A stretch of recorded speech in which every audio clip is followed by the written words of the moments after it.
Hay secretos que permanecen por siempre enterrados y otros que terminan estallando de manera tan brutal que dejan cicatrices imborrables en quienes los descubren. Esta es la historia de Farah Fratta, una joven cuyo trágico final reveló oscuros secretos de un hombre quien era nada más y nada menos que su propio esposo.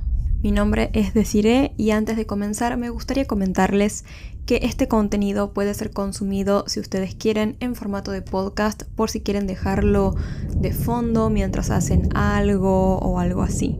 También de fondo van a estar escuchando el sonido de truenos relajantes a modo de ambientación. Ahora sí, sin nada más que agregar, empecemos con la historia.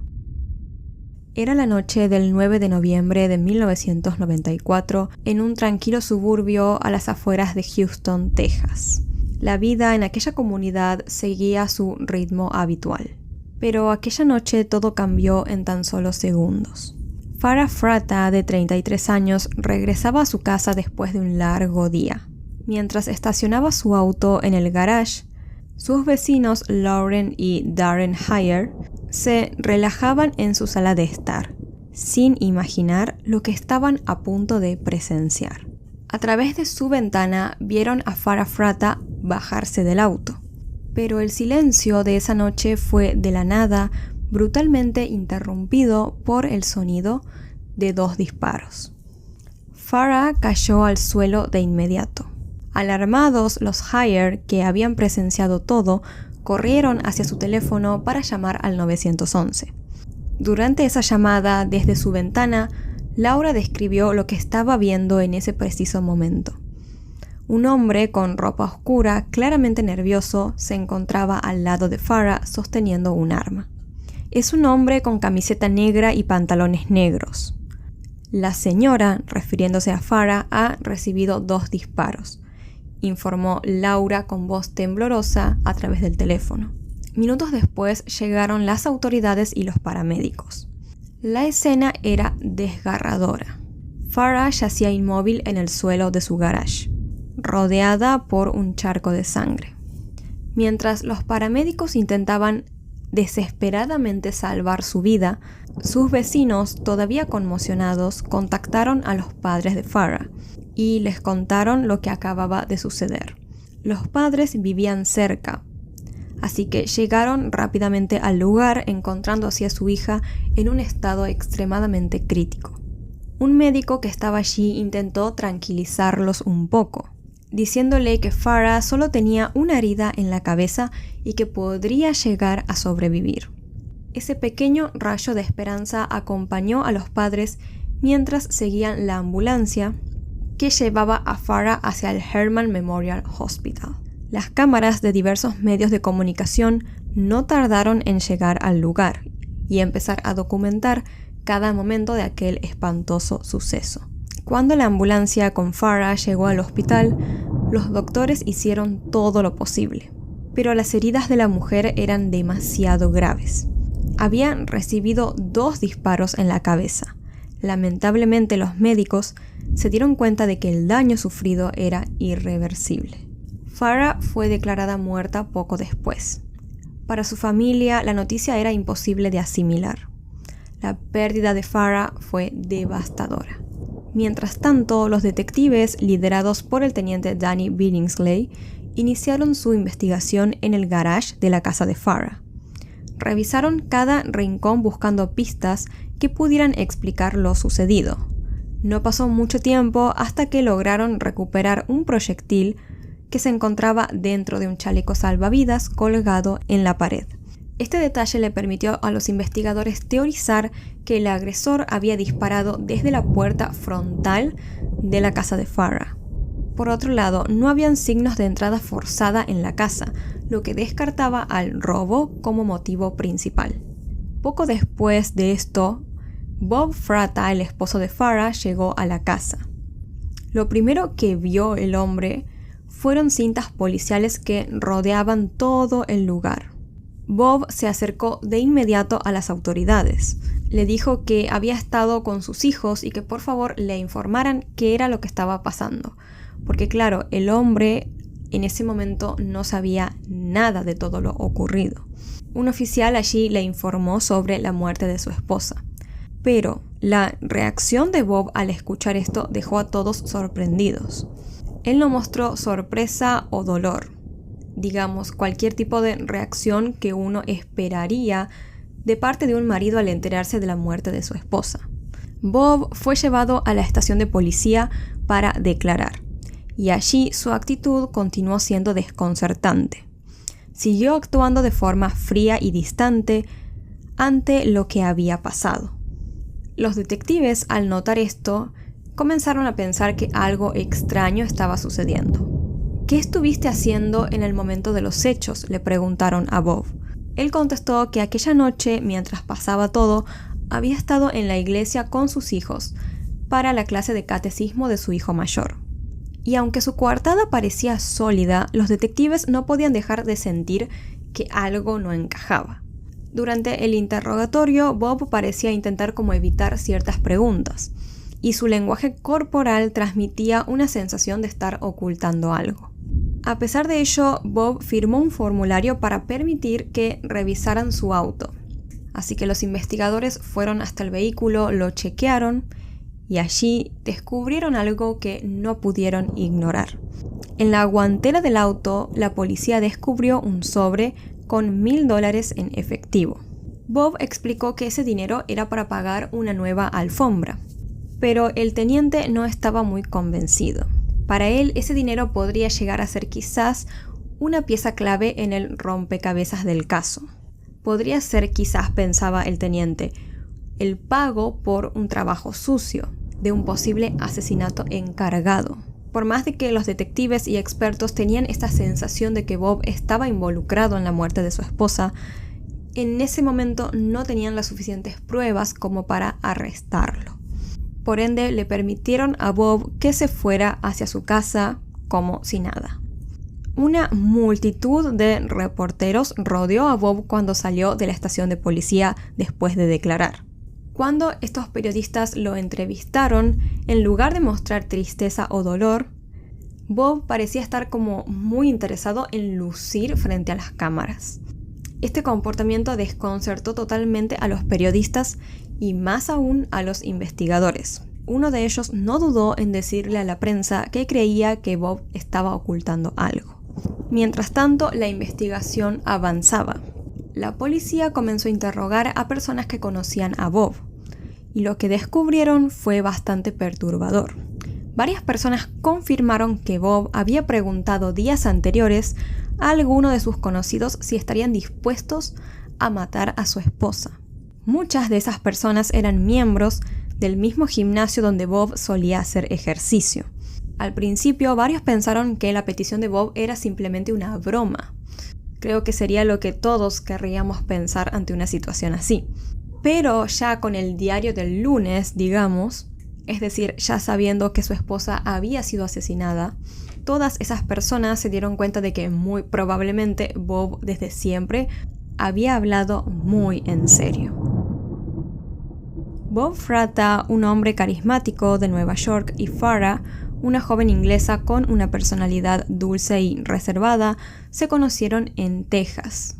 Ella había dejado su vida en Inglaterra para mudarse con su familia, y en Texas empezó a trabajar en American Airlines.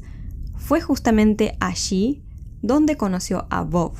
A pesar de las advertencias de sus amigas sobre un claro carácter mujeriego por parte de Bob, Farah se sintió atraída por él. Según Bob, fue Farah quien dio el primer paso, siguiéndolo siempre y uniéndose al gimnasio donde él asistía. Pronto ambos comenzaron una relación que se volvió seria muy rápido. En 1983, solo un año después de conocerse, Farah, sin dudar, rompió un compromiso que tenía con otro hombre en Inglaterra y se casó con Bob. Juntos tuvieron 3 hijos. Pero a pesar de que al principio eran felices, la relación se fue deteriorando con el tiempo. Aunque por fuera todo parecía perfecto, Farah empezó a sospechar que quizás Bob le estaba siendo infiel. Cuando lo confrontó, él negó todo. Sin embargo, en ese mismo momento le propuso a su esposa una oferta poco convencional. Le propuso tener un matrimonio abierto, en el que ambos pudieran estar con otras personas. Farrah al principio aceptó, pero con los años se fue dando cuenta de que las cosas de igual manera, por más de que mantuvieran ese acuerdo, ya no funcionaban con su esposo. En 1992, después de varios años de remarla y la verdad pasarla un poco mal, Farrah solicitó el divorcio. Bob quedó totalmente devastado ante esto. Parecía que no entendía muy bien qué era lo que había salido mal. Él creía que su esposa estaba contenta y feliz con la idea de tener un matrimonio abierto. A medida que el proceso de divorcio avanzaba, le empezaron a preguntar a Farrah cuáles eran los motivos que tenía ella para querer separarse de su esposo. Y ella dio varios motivos, pero fue uno el que resonó. Contó que Bob solía tener conductas sexuales que ella consideraba aberrantes. Decía que le solía proponer cosas muy inusuales a ella. Que, bueno, estamos en YouTube, así que claramente no se las puedo especificar. Pero en resumen les puedo decir que según Farrah, Bob le pedía que tuvieran encuentros íntimos de formas que rozaban lo asqueroso, según como ella más o menos lo describió. En junio de 1994, 2 años después de iniciar el divorcio, las cosas tomaron un giro más oscuro. Un día de aquel mes, de la nada, un intruso con una máscara interrumpió en la casa de Farrah y la atacó con una pistola eléctrica. Luego huyó. Farrah estaba convencida de que Bob estaba detrás de ese ataque y temía que bajo esos sustos intentarla disuadirla de continuar con el divorcio. Por otro lado, la disputa por la custodia de los hijos se había convertido en otro tema muy controvertido entre ellos. Y quien estaba cerca de ganar la custodia era claramente Farrah, la madre. De hecho, un psicólogo ya le había recomendado al juez que la custodia de los niños le fuera otorgada 100% a ella. 3 semanas antes de la audiencia para definir quién sería en verdad el que recibiría la custodia de los niños, Farrah fue asesinada. Como verán, al parecer Bob tenía motivos sólidos para querer quitarle la vida a su esposa. Y además ya se habían encontrado algunas pruebas importantes contra él. Había dinero en su auto y testimonios de personas que afirmaban que justamente Bob había preguntado por alguien dispuesto a matar a su esposa. No obstante, seguían sin haber pruebas concretas que lo conectaran con el crimen. Tras 2 semanas del crimen de Farrah, los detectives seguían buscando estas pruebas. Así, en medio de sus investigaciones, llegaron a unos registros de llamadas telefónicas que les llamaron la atención. Aunque Bob, como les conté, tenía una coartada sólida, los registros mostraron que había hecho varias llamadas desde un teléfono público cerca de la iglesia, a donde estaba con sus hijos en el momento del asesinato. Las llamadas incluían números vinculados a una mujer llamada Mary Heap, con la que Bob había estado en contacto. Cuando la policía interrogó a esta tal Mary, ella negó recordar esas llamadas, pero su testimonio no convenció a los detectives. Decididos a descubrir la verdad, la policía puso a Mary bajo vigilancia, con la esperanza de que esa presión la hiciera hablar. Mientras tanto, los padres de Farrah pidieron la custodia temporal de sus nietos. Tras escuchar los testimonios sobre los comportamientos perturbadores de Bob y su intento de supuestamente contratar a un asesino, el juez claramente le terminó dando la custodia a los padres de Farrah.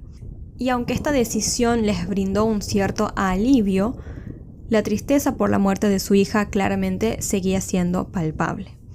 Mientras tanto, los detectives, frustrados por la falta de avances, intensificaron su presión sobre Mary. Cada vez estaban más convencidos de que ella podría ser la clave para resolver el caso. Seguían cuidadosamente su rastro, con la esperanza de develar finalmente la verdad detrás del asesinato de Farrah. El 1 de marzo de 1995, un giro importante sucedió en el caso. Ese día, Mary fue citada a declarar ante un gran jurado. Ella aceptó testificar, pero solo a cambio de inmunidad absoluta. Dicha inmunidad le fue otorgada y así en su testimonio Mary terminó develando detalles sorprendentes que vincularon a varias personas con el crimen. Según ella, su novio, Joe Prash, un ex convicto con un pasado violento, conocía a Bob Fratta, el esposo de Farrah. Prash le había dicho a Bob que él podría encontrar a alguien para que hiciera el trabajo sucio. Mary señaló a Howard Hidry, su vecino, un joven de Luisiana con antecedentes de robos menores, como el hombre oficialmente contratado para matar a Farrah. La policía no tardó en arrestar a Hidry por otro crimen, y al ser interrogado y presionado terminó admitiendo su participación en el asesinato de Farrah. Este hombre dijo que Prash le había ofrecido $1,000, o sea, sí, justo $1,000, para cometer el asesinato. ¿Y por qué les digo justo $1,000? Porque si no recuerdan, en la guantera del auto de Bob fueron hallados $1,000 en efectivo. Según Hidry, la noche de los hechos, Prash lo dejó cerca de la casa de Farrah y lo esperó en una tienda cercana. Después de que Hidry cometiera el crimen, Prash lo recogió y juntos huyeron. Pocos días después, el día 13 de marzo de 1995, Joe Prash fue arrestado. Mientras era escoltado por la policía, comenzó a hablar, confesando que había sido Bob Fratta quien lo había contratado para asesinar a su esposa Farrah. Según Prash, Bob le había prometido un ship si él cumplía con la misión. Explicó cómo esa noche efectivamente llevó a Hidry hasta el lugar en donde sería cometido el crimen. Lo esperó en una tienda cercana hasta que éste lo llamó para contarle que el trabajo estaba hecho. La policía después encontró un arma que le pertenecía a Hidry, y las balas de la misma coincidían con las que le habían quitado la vida a Farrah. Los investigadores parecían estar muy cerca de resolver el caso. Además, después descubrieron que había sido Bob, el esposo de Farrah, quien había comprado justamente esa arma utilizada en el crimen.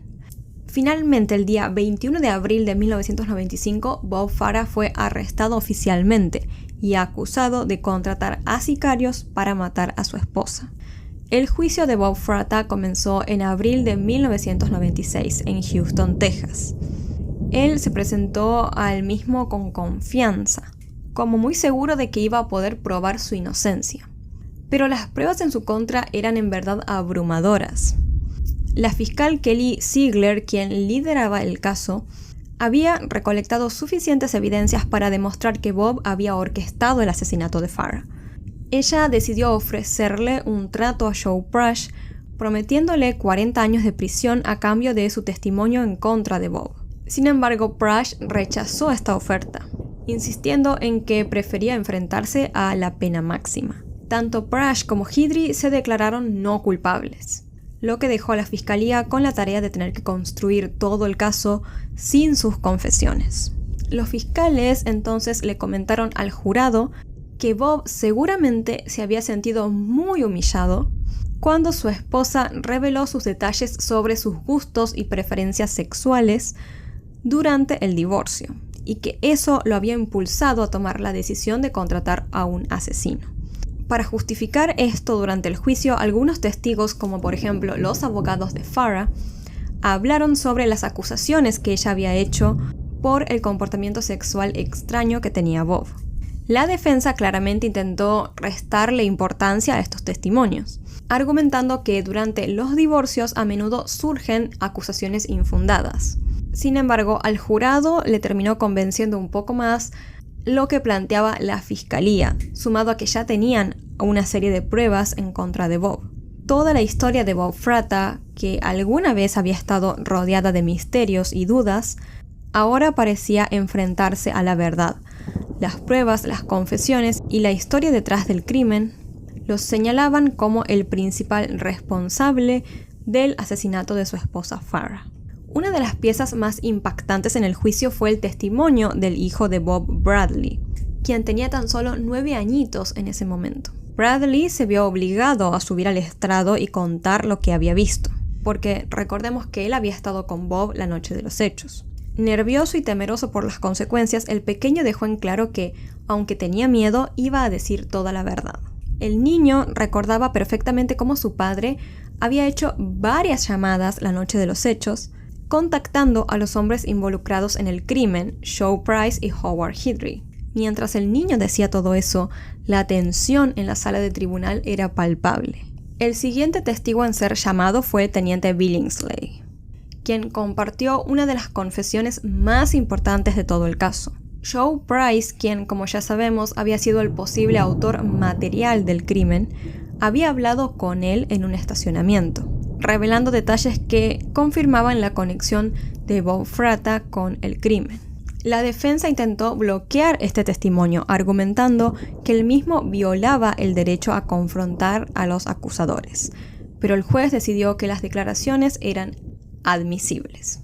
Este fue un golpe bastante duro para la defensa, que iba viendo cómo el caso se complicaba cada vez más para ellos. La fiscalía, por su parte, continuó presentando testigos clave, incluyendo varios conocidos de Bob Fratta, quienes afirmaron haberlo escuchado hablar sobre la posibilidad de contratar a alguien para matar a su esposa. Estos testimonios, aunque contradictorios en algunos casos, reforzaron la idea de que esta búsqueda de Bob de una persona para matar a su esposa no había sido claramente una simple broma. Bob Fratta, sin embargo, insistió en que todo lo que le había dicho a esas personas eran solo comentarios desahogantes, una manera de aliviar la tensión por el proceso de divorcio. Nunca hice ningún plan con nadie, alegó. Solo estaba desahogando frustraciones. Pero después de esto subió a alguien muy importante al estrado, Mary Heap, quien volvió a comentar que su novio había sido efectivamente contratado por Bob Fratta para llevar a cabo el asesinato. Aunque la defensa intentó descalificar su declaración, el juez permitió que el jurado escuchara su testimonio. Las palabras de Mary eran muy claras y directas, dejando a los presentes sin dudas sobre cuál había sido el papel de Bob en todo esto. Bob Fratta, si era condenado, enfrentaría la pena de muerte.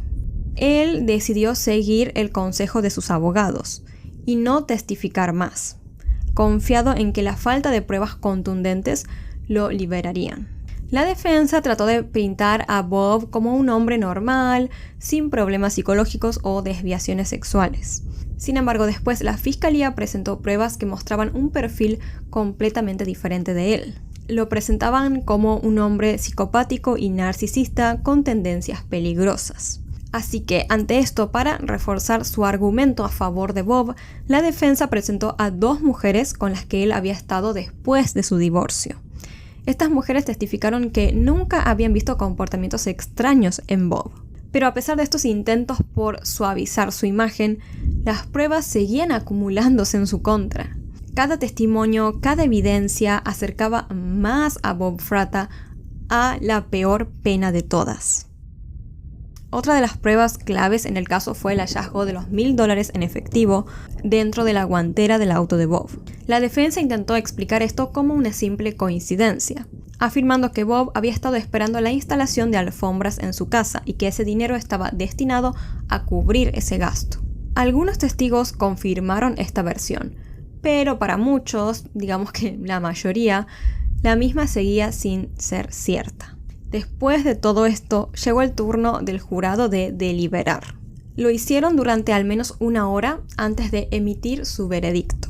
La decisión fue clara. Bob Fratta fue declarado culpable de asesinato capital. Bob ya no se mostró muy sorprendido, la verdad, ante esta decisión. Él creía que las acusaciones falsas, entre comillas, sobre sus comportamientos sexuales habían influido enormemente en la decisión del jurado. Sabía que una vez que te odian, te condenan sin pensarlo, comentó Fratta tras escuchar el veredicto. Pero aún faltaba definir cuál sería la condena definitiva de Bob. Al día siguiente de esto, la fiscalía presentó una grabación de Bob hablando con la prensa el día posterior al crimen. En esa grabación, Bob mostró una falta completa de remordimiento, dejando claro que no sentía ningún tipo de culpa por lo que había hecho. La fiscalía usó esa imagen de arrogancia y frialdad para asegurarse de que el jurado viera en Bob a un hombre desalmado, alguien que no merecía seguir viviendo. Después de 8 horas de nuevas deliberaciones, la decisión fue tomada. Bob Fratta fue sentenciado a muerte por inyección letal. Cuando la sentencia fue leída, la madre y hermana de Bob abandonaron el tribunal entre lágrimas. Mientras tanto, los padres de Farah, la víctima, expresaron su alivio. Por fin ha prevalecido la justicia, dijeron, sintiendo que de alguna manera el dolor por la pérdida de su hija había sido aunque sea un poco aliviado. Ahora podremos llorar en paz por nuestra hija. Su memoria vive en nuestros corazones para siempre, comentaron. Después de esto, Bob fue llevado claramente al corredor de la muerte. Para quienes no lo saben, el corredor de la muerte es como una parte de la prisión, digamos, en donde los presos están siguiendo su vida normal, digamos, como presos normales, hasta que se cumple su sentencia. Pero ellos no saben cuándo va a ser cumplida, digamos, la misma. No es que les dicen, mira, en 2 meses te vamos a aplicar la inyección. O sea, no. Literalmente puede venir una persona cualquier día, a cualquier horario y decirte, mira, mañana a la mañana lo hacemos y listo. Entonces los presos viven literalmente todos los días sin saber cuándo va a ser su último día. Algunos incluso están años así. Y la vida justamente de Bob Fratta en el corredor de la muerte no fue para nada fácil. Lo más doloroso fue la pérdida de mis hijos, confesó él. Después de todo lo sucedido, los hijos de Bob cambiaron sus apellidos a Baker, el apellido de los padres de Farah, y fueron criados por sus abuelos. Bob estuvo muchísimos años en el corredor de la muerte, más de 10 incluso, y durante todo ese tiempo jamás volvió a tener contacto con sus hijos. Durante esos años, Bob aprovechó el tiempo para crear un sitio web. En ese sitio él proponía generar un cambio radical en el sistema político estadounidense, sugiriendo una monarquía en la que él mismo sería el rey. O sea, rarísimo todo. Por su parte, Joe Price y Howard Hidry, los otros responsables del crimen, también fueron encontrados culpables y condenados a muerte. Sobre ellos no sé muy bien qué pasó con su sentencia, pero se sabe que Bob Fratta recibió la inyección letal el martes 10 de enero del año 2023, a las exactamente 7:49 de la tarde. Y es así justamente como termina el caso de Farah Fratta. Cuéntenme qué opinan ustedes sobre toda esta historia. ¿Y cuál creen para ustedes que fue el móvil del crimen? ¿Creen que fue en verdad que Bob se sintió humillado? ¿O tienen quizás otra posible teoría sobre el móvil? Yo siento que la idea de que él se sintió humillado podría ser, pero por ahí no hay tanto sustento. Siento que también estaba el tema de los hijos, de la custodia de los hijos, y me llama mucho la atención que justo él después dijo que lo que más le dolió fue la pérdida de sus hijos. Entonces quizás en verdad para él era muy importante tener esa custodia, y al ver que su ex esposa le iba a ganar, no sé, por ahí lo llevó a tomar esa espantosa decisión, ¿no? Sea cual sea el motivo, a pesar de todo, al menos podemos decir que Farah pudo tener justicia, y que esa misma justicia le trajo cierto alivio, cierta paz dentro de lo que se puede a sus padres, ¿no? Hola a todos, ¿cómo están? Bienvenidos un día más al canal. Mi nombre es Desiree y aquí como siempre les traigo un nuevo caso. Y esta vez tenemos una historia en donde una vez más vemos cómo algunas personas son capaces de llegar a hacer cualquier cosa sin importar que sea literalmente con tal de conseguir lo que quieren. Y este caso tiene algo muy particular porque tuvieron que pasar muchísimos años hasta que pudiera resolverse. Si los digo entre comillas, bueno, ya van a ver por qué. Se podría decir de alguna manera que está resuelto ya, pero sí tuvieron que pasar muchísimos años en donde muchas personas vivieron literalmente en una mentira, cuando la verdad detrás de toda esta historia era realmente muy oscura. Así que sin nada más que agregar, vamos a empezar. Este es el caso de Lynette Dawson. Hace muchos años, en 1948, nació Lynette en Sydney, Australia. Era una joven vibrante y llena de vida. A los 16 años, en 1965, su camino se cruzó con el de Chris Dawson, otro joven de su misma edad. Ambos se conocieron en un evento escolar en el que coincidieron, ya que Lynette estudiaba en la secundaria para mujeres de Sydney, mientras que Chris estudiaba en la secundaria para hombres de Sydney. Chris tenía algo muy particular, un hermano gemelo llamado Paul, con quien tenía una relación muy estrecha, como muchos gemelos. Ambos también tenían otro hermano llamado Peter, quien era un abogado respetado. Los tres hermanos eran muy unidos. Durante algunos años, Chris y Paul se dedicaron a jugar al rugby profesionalmente. Ambos brillaban en el equipo de Sydney llamado los Newton Jets. Allí mostraban la destreza y la pasión que tenían por aquel deporte. En 1976, Chris y Paul fueron protagonistas de un documental especial de la ABC australiana llamado Checkerboard. En este programa compartieron su conmovedora historia como gemelos y cómo esta conexión única influía en sus vidas diarias. Era un vistazo general más que nada a la profunda relación que tenían estos hermanos gemelos. Entonces, regresando a Lynette y Chris, la relación entre ellos dos empezó como una amistad, pero pronto comenzaron a salir juntos, hasta que un día empezaron una relación de novios. El amor entre Lynette y Chris parecía ser fuerte y genuino. Después de 5 años de relación, decidieron unir sus vidas para siempre, y el día 26 de marzo de 1970 se casaron. En el año 1975, Chris y Lynn decidieron dar un gran paso en su vida juntos. Compraron un terreno con la ilusión de construir su hogar familiar allí. Este era un sueño hecho realidad para la pareja. Ya tenían su propio lugar en donde empezarían a formar su casa y su familia. Tiempo después, la familia de Lynette y Chris creció con la llegada de 2 hermosas niñas, llamadas Sherin y Chanel, quienes nacieron en 1977 y en 1979 respectivamente. Las pequeñas llenaron de alegría y risas el hogar de los Dawson. Ellos, a simple vista, eran una familia normal y feliz. Después de toda su etapa de jugar al rugby, tanto Chris como Paul encontraron una nueva pasión en la enseñanza. Ambos se embarcaron en carreras como profesores de educación física en la escuela secundaria.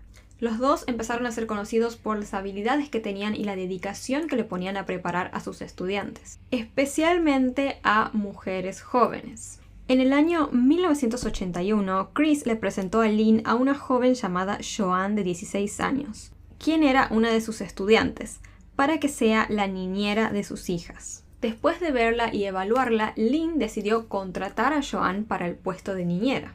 Hasta ahí todo iba bien en la casa de los Dawson, hasta que un día Lynn recibió un comentario un poco extraño de uno de sus vecinos. Este vecino le dijo a Lynn que había visto a Joanne, la niñera, nadando en topless en la piscina de la casa, es decir, sin nada aquí arriba. Y le comentó que para él Chris estaba teniendo algo con esta mujer. Y este vecino no estaba tan equivocado. Joanne y Chris solían verse en un hotel llamado Time and Tide Hotel, que estaba a solo 700 metros de la escuela en donde Chris trabajaba y donde Joanne era su alumna. Joanne contó además que ella junto con Chris también solían pasar tiempo con su hermano Paul y varias de sus novias, quienes eran otras estudiantes de la misma escuela. Bajo este contexto, hacia finales de 1981, Chris empezó a mostrarse distante y frío con Lynn, su esposa, y ella se estaba empezando a dar cuenta de este cambio que estaba teniendo su esposo. Hasta que un día Lynn descubrió a Chris siéndole infiel. ¿Y cómo lo descubrió? Bueno, Lynn vio a Joanne justamente sentada en el regazo de Chris, haciendo una especie de juego infantil. Sorprendida y enfurecida, Lynn confrontó a su esposo y le preguntó qué estaba sucediendo. No sé muy bien cómo terminó esta discusión, pero Lynn y Chris siguieron en pareja, es decir, continuaron con su matrimonio. Supongo que él le habrá dicho que nada que ver o le habrá puesto alguna excusa. Un tiempo después, Lynn le contó a una de sus compañeras de trabajo, llamada Anna Graham, que Chris estaba empezando a ser violento con ella y que había llegado incluso a tirarle del pelo y a empujarla hacia el barro cerca de la piscina. Los vecinos también empezaron a ser testigos de las diferentes situaciones tensas que tenía la pareja. Una de sus vecinas, por ejemplo, presenció una acalorada discusión entre Lynn y Chris, en la cual Chris agitaba a su esposa mientras ella sostenía a una de sus hijas. Al parecer, esta pelea se había originado porque Joanne, justamente la niñera, estaba pasando demasiado tiempo en la casa de la familia. Justo en este tiempo, mientras la pareja pasaba por todas estas crisis y discusiones, Chris tuvo que ser sometido a una cirugía nasal en el hospital. Él le había dicho a Lynn que quería estar solo mientras estuviera internado y que por favor no fuera nadie al hospital. Pero la madre de Lynn, Elena, no le hizo caso y fue hasta el hospital a ver a Chris. Allí se encontró con que Chris estaba internado efectivamente, pero estaba acompañado por Joanne, la niñera. En noviembre de ese año, Lynn ya no se aguantó más, confrontó a Joanne y la despidió de su empleo de niñera. Joanne abandonó la casa y se fue a trabajar a otra casa muy cercana. Y adivinen de quién. Específicamente a la casa de Paul Dawson, el hermano de Chris, y de su esposa Marilyn. Aproximadamente un mes después de estos hechos, Chris se comunicó con su hermano Peter, que recordemos que era abogado, y le pidió algunos consejos, ya que él quería separarse de su esposa Lynn. Pero no solamente separarse, él quería divorciarse y además irse a vivir con Joanne. Pero Peter le dijo que si él hacía eso, debía obviamente ayudar económicamente a Lynn. No sé si fue por eso o por qué, pero Chris no se divorció de Lynn en ese momento.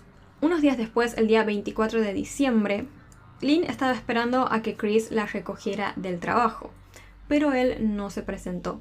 Por lo tanto, Lynn tuvo que tomarse sola un taxi a su casa. Cuando llegó, se encontró con una nota de despedida de Chris. Chris se había ido de la casa y desaparecido por completo de la vida de Lynn y de sus hijas. Como ese día era 24, a la noche obviamente se celebraba la Navidad. Así que el hermano llamó a Lynn y le dijo que fuera hasta su casa. Así estuviera en compañía y no pasara sola esta fiesta. Pero Lynn decidió quedarse en su casa para ver si Chris regresaba. Pero claramente él no lo hizo. La realidad era que Chris y Joanne habían tomado la decisión de comenzar una nueva vida juntos en Queensland. Mientras Lynn esperaba a ver si regresaba su esposo en la noche de Navidad, él y Joanne se dirigían a su nueva ciudad. Sin embargo, en camino hacia su destino, Joanne repentinamente empezó a sentirse enferma. Así que, en cuanto llegaron a la frontera de Queensland, decidieron regresarse a Sydney. Obviamente que Chris no le avisó a su esposa Lynn que estaba en Sydney de nuevo. Es más, ni siquiera fue hasta su casa. Él, junto con Joanne, pasaron la noche en un gimnasio de la escuela en donde Paul, el hermano de Chris, trabajaba.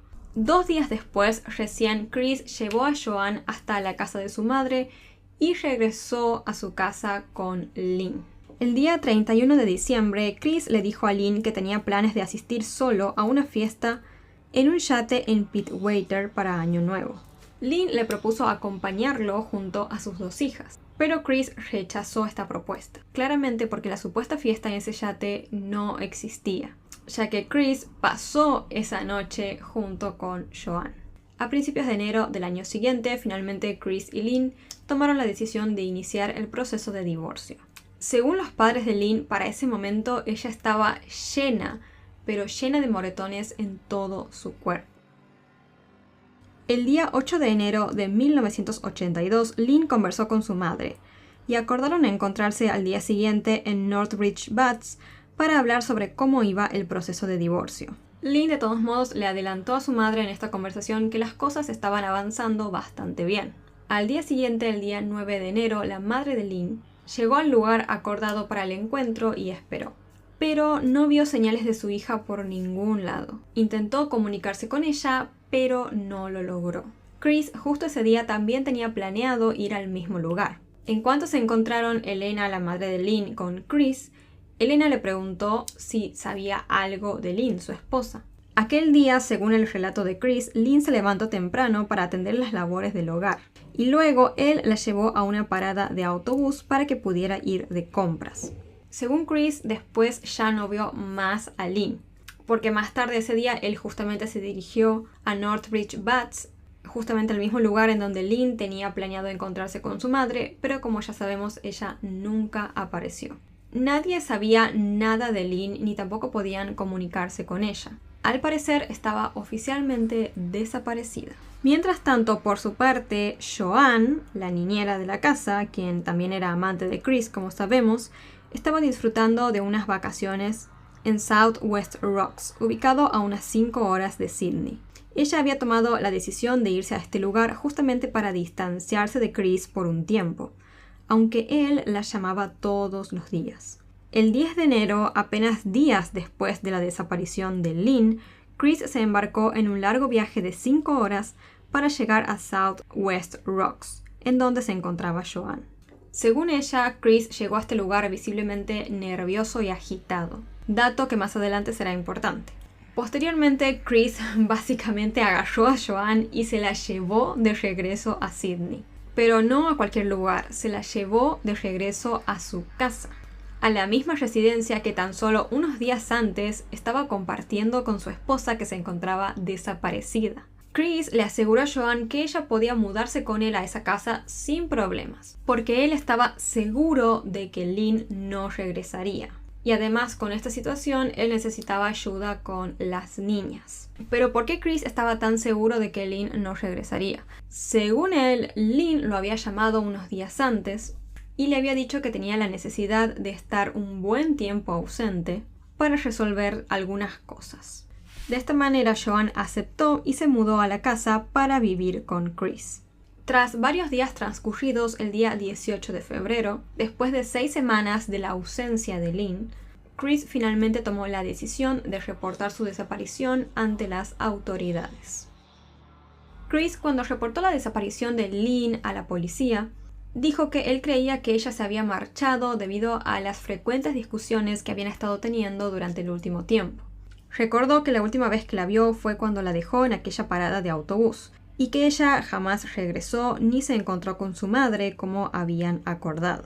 Además, Chris señaló la posibilidad de que Lynn quizás se habría unido a algún grupo religioso. Pero, por su parte, Joanne le reveló a la policía algo inquietante. Dijo que cuando ella se mudó a la casa de Chris, todas las pertenencias y joyas de Lynn estaban allí, y que incluso Chris le había pedido que organizara la ropa de Lynn y la guardara en bolsas. Las autoridades, ante esta declaración, comenzaron a investigar el caso de Lynn.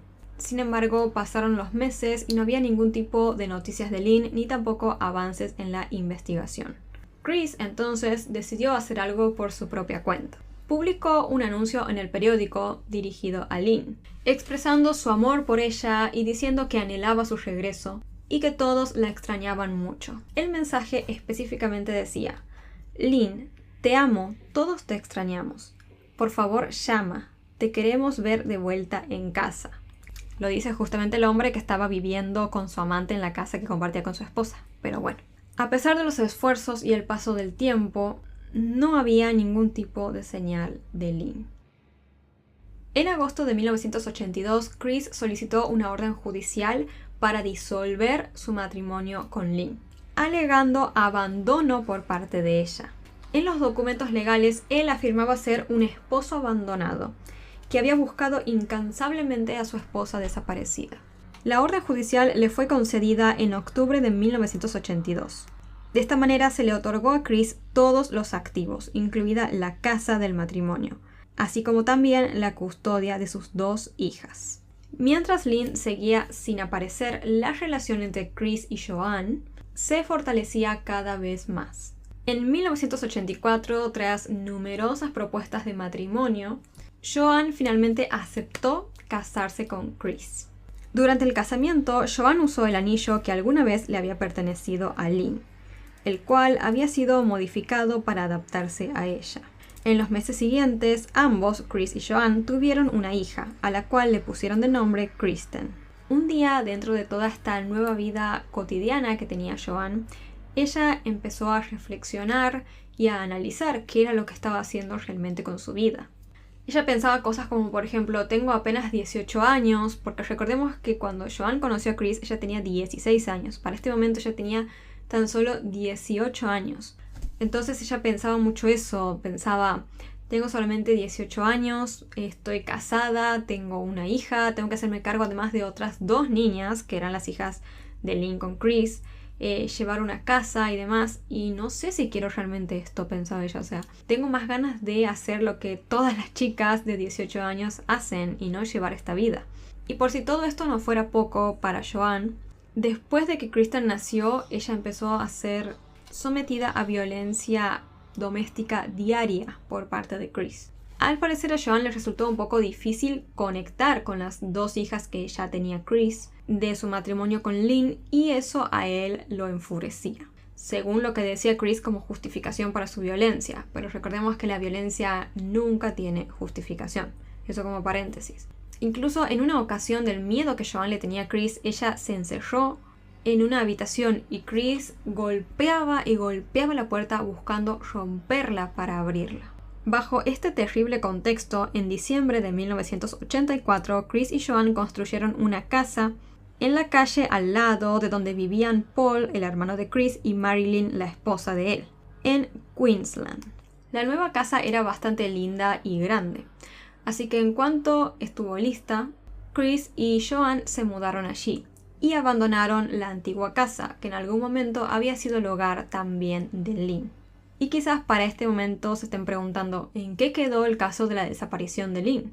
La realidad era que no había habido ningún tipo de avance en la investigación desde que se había realizado la denuncia. En 1985, una amiga muy cercana a Lynn decidió tomar medidas y le escribió una carta al defensor del pueblo, expresando su preocupación por lo que consideraba una falta de acción por parte de la policía en el caso de Lynn. La policía, en respuesta a esto y en su defensa, afirmó que hasta ese momento no había nada que indicara algo sospechoso en el caso de Lynn y que muy probablemente ella se había ido por su propia cuenta. Por lo tanto, después de esto se decidió cerrar el caso oficialmente. Pero los oficiales de policía, cuando hicieron esto, no tenían ni idea de lo que estaba a punto de suceder. La antigua casa de Chris, en donde solía vivir con Lynn, finalmente fue vendida a un matrimonio. Estos nuevos inquilinos empezaron a hacer algunas renovaciones en la propiedad, como por ejemplo construir nuevas estructuras y realizar excavaciones en ciertas áreas. Un día Chris, de la nada, se apareció en esa casa y les preguntó a los nuevos dueños en qué parte estaban haciendo excavaciones exactamente. Algo súper extraño, es decir, ¿por qué el antiguo dueño de una propiedad iría a preguntarles a los nuevos en qué parte exacta están excavando o haciendo modificaciones? Bastante extraño.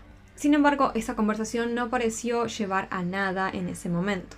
En 1989, Joan se unió a un grupo de juegos con Kristen para conocer a otras madres y hacer amistades. Una noche, después de hacer algunas amigas de este grupo, fue con una de ellas a una tienda de lencería. Allí Joan se compró un conjunto con la idea de impresionar a su esposo. Cuando Chris la vio con ese conjunto, le dijo: «Solo lo vas a usar para mí». Joan le respondió que no, que ella lo usaría cuando ella quisiera. Tras esa respuesta, Chris se puso violento y le dijo: «No vas a usar eso para nadie más que para mí. No tienes ningún derecho». Este mismo año en el cual sucedió esta pelea, Joan se reunió con su abogado porque se dio cuenta de que su matrimonio no daba para más, ya que Chris estaba siendo extremadamente violento con ella y Joan había empezado a temer por su vida. Joan afortunadamente logró divorciarse de Chris en 1990. También consiguió obtener la custodia de su hija Kristen. Chris, para este momento, como quizás pueden haber llegado a notar, estaba envuelto ya en varias situaciones sospechosas. Una de sus ex esposas había desaparecido sin dejar rastro, y la otra se había divorciado de él acusándolo de violento. Además, mostró un interés inexplicable por las excavaciones que se estaban llevando a cabo en su casa anterior, lo cual levantaba sospechas adicionales hacia él. Por todas estas razones, en 1991 se reabrió el caso de Lynn. Y lamentablemente comenzaron a buscarla ya creyendo que ella estaba muerta. La policía empezó investigando la antigua casa del matrimonio. Utilizaron un radar de penetración terrestre, pero no realizaron excavaciones. Principalmente se enfocaron en el área alrededor de la piscina, pero no encontraron a Lynn. El caso de Lynn fue cerrado nuevamente después de esta investigación, pero en 1998 fue reabierto una vez más. Al año siguiente, los teléfonos de Chris y de Paul fueron intervenidos. Se trataba de buscar si había algún tipo de conversación en la cual ambos hablaran de Lynn y de lo que le había sucedido. Pero se descubrió que en ningún momento los hermanos hablaron de ella. Paul y su esposa Marilyn, de todos modos, fueron interrogados por la policía. Durante el interrogatorio, Marilyn sugirió que Lynn había creado ella misma las oportunidades para que su esposo la engañara con la niñera, diciendo que Lynn no había luchado lo suficiente para mantener su matrimonio con Chris. En enero ya del año 2000, la policía volvió a registrar la antigua casa de Lynn y Chris. Esta vez sí realizaron varias excavaciones alrededor del área de la piscina. Durante esta búsqueda finalmente hicieron un hallazgo, aunque este fue bastante inquietante. Encontraron una chaqueta de punto rosa de mujer y un envase de un producto con fecha de caducidad de 1981. Recordemos que este ya era el año 2000. Aunque la chaqueta estaba hecha a pedazos y presentaba varias marcas de cortes, no se pudo confirmar si pertenecía a Lynn. Sin embargo, ya con tantas pruebas, en febrero de 2001 se decidió llevar a cabo una investigación coronal. Una investigación coronal es una audiencia formal en un tribunal que busca esclarecer la muerte o sospecha de muerte de una persona. Durante esta investigación, dirigida generalmente por un forense, se recopila información para determinar si se ha producido una muerte, así como su causa y circunstancias.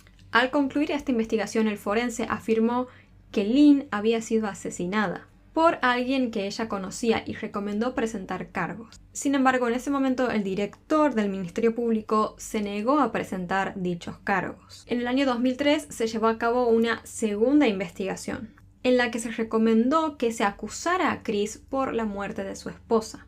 Nuevamente, el director del Ministerio Público rechazó esta recomendación, alegando la falta de pruebas. Y así siguieron pasando los años sin ningún tipo de avance, sin ningún tipo de información, y obviamente Lynn jamás apareció. Pasaron de esta manera 10 años, ya se hizo el año 2013. En este año, en un intento por obtener más información sobre el caso de Lynn, la policía ofreció una recompensa de $100,000 y en 2014 aumentaron esta recompensa a $200,000. Todo esto llevó a que se inicie una nueva investigación en el año 2015. O sea, fíjense la cantidad de años que habían pasado. Lynn desapareció en el año 1982 y ya era el 2015. Habían pasado más de 30 años desde que esta mujer estaba desaparecida. En 2018 se lanzó el podcast llamado Teacher's Pet, el cual arrojó una nueva luz sobre el caso de la desaparición de Lynn. En uno de los episodios entrevistaron a una de las hijas de Lynn y Chris, que ya obviamente para este momento eran adultas, porque recordemos que habían pasado un montón de años.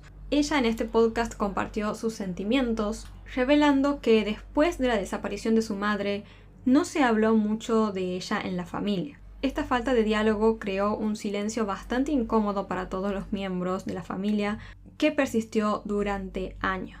El comisionado de la policía de Nueva Gales del Sur reconoció públicamente que la policía no había manejado adecuadamente la investigación original sobre la desaparición de Lynn. Esta admisión puso de relieve las deficiencias de la investigación inicial y generó un nuevo impulso para intentar resolver una vez más el caso. En septiembre de 2018, la policía volvió a excavar en la propiedad antigua del matrimonio, donde Chris y Lynn solían vivir. A pesar de los esfuerzos, no se encontraron pruebas relevantes que pudieran arrojar luz sobre la desaparición de Lynn. Pero pronto sucedería algo totalmente inesperado. El 5 de diciembre del año 2018, casi 37 años después de la desaparición de Lynn, Chris Dawson fue arrestado y acusado del asesinato de su esposa, aunque él dijo que era inocente. Y sí, esa imagen que acaban de ver es Chris Dawson. Lo que pasa es que, claro, pasaron 37 años. Para ese momento ya era casi un anciano. El día 17 de diciembre, Chris lamentablemente fue liberado bajo fianza y pudo regresar a su casa en Queensland, aunque las acusaciones en su contra persistieron. En abril de 2020, Chris se declaró oficialmente inocente y sus abogados solicitaron la suspensión permanente del proceso judicial. Pero, ¿por qué habían tomado esta decisión? Porque el podcast en el cual había hablado una de las hijas de Lynn y Chris, recordemos, había tenido un alcance mediático descomunal. Entonces ya muchísima gente estaba hablando de este caso y gran parte de la opinión pública se había puesto claramente totalmente en contra de Chris Dawson. Entonces se creía que toda esta opinión mediática podía sesgar el proceso judicial. Pero en junio de 2011 el tribunal rechazó la solicitud de suspensión permanente del proceso. La fiscalía entonces presentó un caso circunstancial, argumentando que el motivo del asesinato de Lynn por parte de Chris era su deseo de tener una relación sin restricciones con Joanne. Por otro lado, la defensa de Chris dijo que Lynn se había ido obviamente por voluntad propia, ya que Chris pudo haber fallado en su matrimonio, y esto llevó a que Lynn tomara la decisión de abandonarlo todo y empezar una nueva vida en otro lado. Además, la defensa sugirió que varios testigos habían afirmado haber visto a Lynn en los años posteriores a su desaparición. El juicio concluyó el día 11 de julio del año 2022 y el 30 de agosto el juez pronunció su veredicto sobre el caso. El juez, en primer lugar, desacreditó la afirmación de Chris de que él había recibido una llamada telefónica por parte de Lynn unos días después de que ella desapareció. Recordamos que en su momento Chris le había dicho a Joanne, su amante, que Lynn lo había llamado y le había dicho que tenía que tomarse un tiempo para resolver sus cosas. Bueno, el juez dijo que esto era mentira, una mentira por parte de Chris, ya que no existía evidencia alguna que respaldara esta versión. El juez consideró que en medio de toda esta ruptura matrimonial que estaba pasando Chris con Lynn, cargada de emociones y estrés, sería poco probable que Lynn lo llamara de una forma tan tranquila a Chris diciéndole que necesitaba un tiempo. El juez calificó esta narrativa como fantasiosa y expresó su preocupación por el hecho de que Lynn jamás se había comunicado con nadie más. Además, rechazó los supuestos avistamientos que había tenido algunos testigos con Lynn, considerándolos poco confiables. Finalmente, el juez afirmó estar convencido, más allá de toda duda razonable, de que Lynn había sido asesinada por Chris y que él lo había hecho de forma consciente y voluntaria. Chris, con 74 años de edad en ese momento, fue declarado culpable del asesinato de Lynette Dawson. Fue esposado y llevado directamente bajo custodia a la famosa prisión de Silverwater en Sydney, con la idea de, cuando reciba su sentencia, trasladarlo a una prisión que coincida con su clasificación de seguridad. El abogado defensor de Chris solicitó que le permitieran a su cliente solicitar la libertad bajo fianza, porque había estado supuestamente en el último tiempo presentando problemas cognitivos y otros problemas físicos. Además, dijo que a Chris le habían diagnosticado demencia y que tenía ciertas dificultades en las caderas y en las rodillas. Sin embargo, esto no fue aceptado y se quedó con que el día 11 de noviembre del año 2022 le leerían la sentencia oficial a Chris Dawson. Pero, ¿qué pasó entonces con Lynn realmente? Teniendo en cuenta que para este momento ya se consideraba que ella estaba muerta, se empezó a pensar en dónde podría estar su cuerpo. Con las escasas pistas que se tenía hasta ese momento, de todos modos, se elaboró una teoría sobre lo que pudo haber sucedido. Después de que Lynn desapareció, recordemos que Chris viajó a Southwest Rocks para ver a Joanne. Son alrededor de 450 kilómetros desde donde él vivía hasta este destino. Especialmente en aquel entonces, gran parte de ese camino estaba rodeado de arbustos. Una teoría es que Chris, después de asesinar a Lynn, dejó su cuerpo en esta área. Con lo dicho por el juez y con esta teoría elaborada por las autoridades, finalmente llegó el día en el cual se le dictó condena a Chris Dawson. En 2022, Chris Dawson fue condenado a 24 años de prisión por el asesinato de su esposa. En el año 2023 se le sumaron 3 años más a esta condena porque se lo declaró culpable de una actividad sexual ilegal que había tenido con una de sus alumnas 40 años atrás. Y así llegamos al final de este caso. Sé que es un poco largo, sé que hay muchos nombres y muchas fechas, pero es porque pasaron muchísimos años desde que sucedieron los hechos particularmente hasta que, como les digo, se resolvió el caso. Así que bueno, también pasaron muchas personas y muchas cosas durante todo ese tiempo. Este se podría considerar, como les comenté, un caso resuelto porque hay una persona considerada culpable y una condena, pero lamentablemente nunca se pudo saber, al menos hasta el momento no se sabe, en dónde está el cuerpo de Lynn. Digamos, su familia nunca la pudo encontrar para al menos poder despedirse como corresponde de ella, ¿no? Espero les haya resultado de interés esta historia. Déjenme en los comentarios cuáles son sus teorías o sus opiniones, qué creen que pasó exactamente con Lynn y sobre todo si creen si alguna vez se va a resolver, terminar de resolver este caso, es decir, si se va a descubrir en dónde está el cuerpo de Lynn. Espero se haya entendido esta historia porque son muchos nombres y muchos años, y cuando son así tantas personas involucradas en una historia, muchas veces me comentan ustedes que por ahí se pierden un poco con la historia y todo eso. Así que nada, traté de hacer mi mejor esfuerzo para que se entienda bien, pero de todos modos, si no se entendió o lo que sea, déjenme en los comentarios porque todos esos tipos de comentarios o de críticas constructivas, digamos, a mí me ayudan a mejorar. Así que nada, como les digo, déjenme en los comentarios cualquier cosa que puedan decir. Así que bueno, esto fue todo por el video de hoy. Si les interesa en general este tipo de contenido, no olviden suscribirse al canal y activar la campanita de notificaciones para que YouTube les avise cada vez que suba un nuevo video. Antes de irme les dejo como siempre por acá mis redes sociales, por acá un botón para que puedan suscribirse y por acá abajo videos o listas de reproducción recomendadas para ustedes. Y también en la descripción les dejo mi botón de donaciones de PayPal por si alguno quiere hacer alguna donación, y si no también tienen el botón de gracias por acá abajo justo del video. Así que bueno, esto fue todo por hoy. Les mando un beso gigante, cuídense mucho y los veo la próxima.